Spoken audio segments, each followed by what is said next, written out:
Hello नमस्कार दोस्तों। तो जैसा आप जानते हो ही पिछले 2-3 वर्षों से सेमीकंडक्टर की खूब चर्चाएं हो रही हैं आए दिन, और आपने टीवी और अखबारों में इससे जुड़ी खबरें भी देखी होंगी।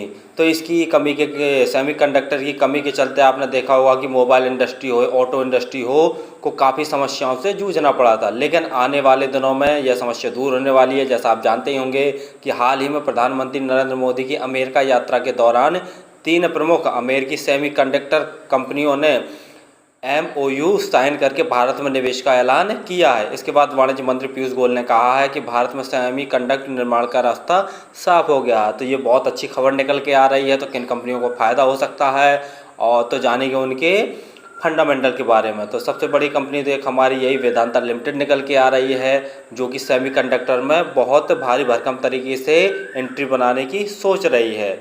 तो भारत और अमेरिका के इस प्रयास से सेमीकंडक्टर को लेकर चीन और ताइवान पर जो निर्भरता है वह कम होगी। चलिए अब जान लेते हैं कि सेमीकंडक्टर क्या होते हैं। सेमीकंडक्टर आमतौर पर सिलिकॉन चिप होते हैं, जिनका इस्तेमाल आप जानते ही होंगे कि कंप्यूटर, मोबाइल, इलेक्ट्रिक गैजेट्स और वाहनों में होता है। ये किसी प्रोडक्ट को कंट्रोलिंग और मेमोरी फंक्शन को ऑपरेट करते हैं। आजकल की कारों में जैसा आप जानते हैं कि काफ़ी हाईटेक फीचर्स को शामिल किया जाता है, और इन फीचर्स को पूरा करने के लिए सेमीकंडक्टर की ज़रूरत पड़ती है। इसलिए ऑटो इंडस्ट्री, मोबाइल इंडस्ट्री और भी जितनी इलेक्ट्रॉनिक इंडस्ट्री हैं, इनमें सभी में सेमीकंडक्टर की ज़रूरत पड़ती है। अब जान ले रहे हैं कि सेमीकंडक्टर का उपयोग कहाँ कहाँ पर होता है। तो सेमीकंडक्टर का उपयोग सभी इलेक्ट्रॉनिक उपकरण जैसे मोबाइल फ़ोन हुआ, डिजिटल कैमरा हुआ, संचार उपकरण, ट्रेन, ATM आदि में व्यापक रूप से किया जाता है। कारों में भी जो हाईटेक कारें होती हैं उनमें भी सेमीकंडक्टर का इस्तेमाल heads up display, sensor, cellphone और कम्युनिकेशन इंटीग्रेशन के साथ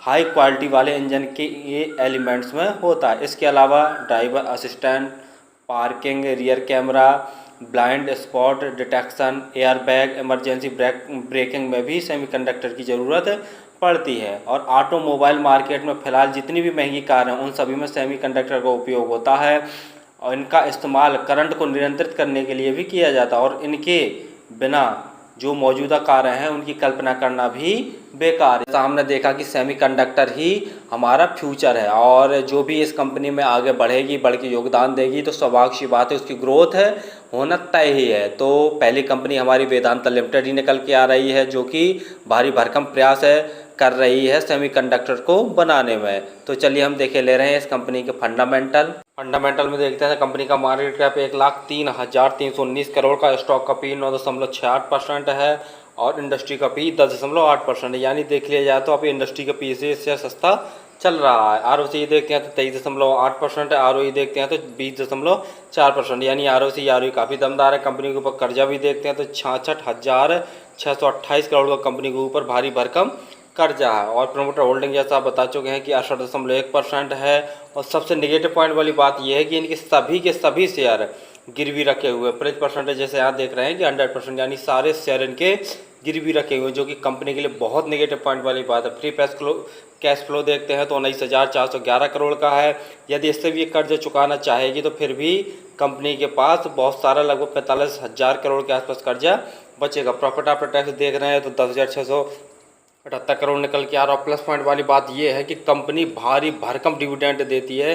जैसे यहाँ पर आप देख पा रहे होंगे 36.5% जैसा डिविडेंड देती है। तो सबसे हाईएस्ट डिविडेंड पे आउट करने वाली कंपनियों में से ये एक है। पिछले कुछ सालों का रिजल्ट उठाकर देखते हैं तो मार्च 2016 की बात करते हैं तो नेट सेल्स 64,262 करोड़ था। मार्च 2017 में 72,225 करोड़, मार्च 2018 में 91,666 करोड़, मार्च 2019 में 92,048 करोड़, मार्च 2020 और 21 में काफ़ी गिरावट देखने को मिली। जानते ही हैं कोविड का दौर चल रहा था, तो जिसके कारण गिरावट स्वाभाविक सी बात थी।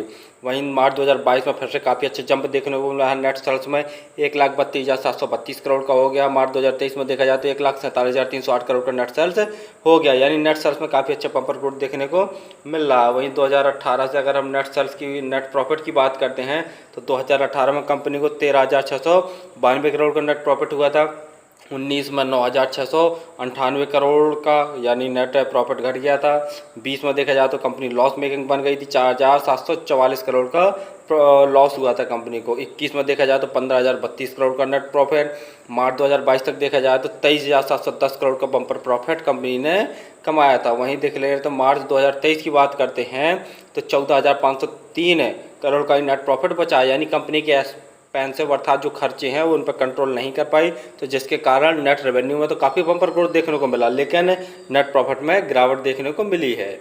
चार्ट पैटर्न में देखते हैं तो आज के दिन 278 रुपये जैसा भाव शो कर रहा है और जैसा ये देख रहे हैं तो मार्च से कंसोलिडेटेड ही ये शेयर चल रहा है। और हाई देखते हैं तो हाई लगभग इसने 440 रुपये के आसपास शेयर ने हाई मारा, यानी देखे लिया जाए तो काफ़ी डिस्काउंट में ये शेयर अभी हमें मिल रहा है। शेयर होल्डिंग पैटर्न में देखते हैं तो प्रोमोटर की हिस्सेदारी 68.11% है, FII की हिस्सेदारी 7.89%, म्यूचुअल फंड की हिस्सेदारी देखते हैं तो 0.45%, वहीं इंश्योरेंस कंपनी की हिस्सेदारी 9.75%, DII की हिस्सेदारी देखते हैं तो 0.07% और हम जैसे रिटेल भाइयों की हिस्सेदारी नॉन इंस्टीट्यूशन की हिस्सेदारी 13.73% है। जैसा आप देख रहे हैं कि प्रमोटर्स ने भी अपनी हिस्सेदारी कम की है, FII ने भी नाम मात्र, म्यूचुअल फंड है तथा इंश्योरेंस कंपनियों ने अपनी थोड़ी थोड़ी सी हिस्सेदारी घटाई है। कंपनी का हमने फंडामेंटल देखा तो वो कुछ खास समझ में नहीं आ रहा है। जैसा आपने देखा ही होगा कि इनके जो शेयर्स हैं वो सारे के सारे गिरवी रखे हुए हैं और कंपनी के ऊपर कर्जा भी देख रहे हैं तो कंपनी के ऊपर कर्जा भी लगभग 66,000 करोड़ जैसा भारी भरकम कर्जा है। तो ये बहुत निगेटिव पॉइंट वाली बातें हैं। हाँ, प्लस पॉइंट वाली बात ये है कि कंपनी डिविडेंड बहुत हाई पे करती है। जैसा जानते ही होंगे कि इतना हाई डिविडेंड कुछ ही कंपनियाँ करती हैं हमारे इंडिया में। और उसके साथ में देखा हमने नेट सेल्स में लगातार ग्रोथ देखने को मिल रही है, नेट सेल्स के साथ साथ में नेट प्रॉफिट में भी लगातार ग्रोथ देखने को मिल रही है। और जिससे ये इंडस्ट्री में आने की सोच रही है, अगर सही तरीके से ये अपने कदम बढ़ाती है सेमीकंडक्टर उद्योग में, तो हो सकता है कि ये कंपनी बहुत प्रॉफिट मेकिंग और डेप्ट फ्री कंपनी भी बन जाए। लेकिन बात वही है कि सही दिशा में और सही मार्गदर्शन में काम करेगी तभी। बाकी फंडामेंटल तो देखते हैं तो कुछ खास नहीं है और देखा जाए तो काफ़ी डिस्काउंट में भी ये हमें शेयर मिल भी रहा है और इसके साथ साथ में सेमीकंडक्टर बनाने का रास्ता भी हिंदुस्तान में अब साफ़ हो गया है। तो जो भी सेमीकंडक्टर के हब हैं अब हमारा हिंदुस्तान बनने जा रहा है, तो यहीं पर सेमीकंडक्टर का निर्माण होगा और जिसमें अग्रणी कंपनियों में से ये वेदांता लिमिटेड का नाम आ रहा है। तो आप चाहें तो इसमें थोड़ा थोड़ा करके इन्वेस्ट कर सकते हैं, लेकिन पैसे उतने ही इन्वेस्ट करें जितना डूब जाए तो आपको कष्ट ना हो। कारण वही है कि कंपनी के ऊपर कर्जा और जितने भी इसके शेयर हैं वो सारे के सारे प्लेज रखे हुए हैं और फिर भी किसी शेयर में इन्वेस्ट करें तो आप स्वयं का एनालिसिस जरूर कर लिया करें या आपके जो एडवाइजर हैं फंडामेंटल उनसे सलाह जरूर ले लिया करें, उसी के बाद किसी शेयर में निवेश किया करें। धन्यवाद।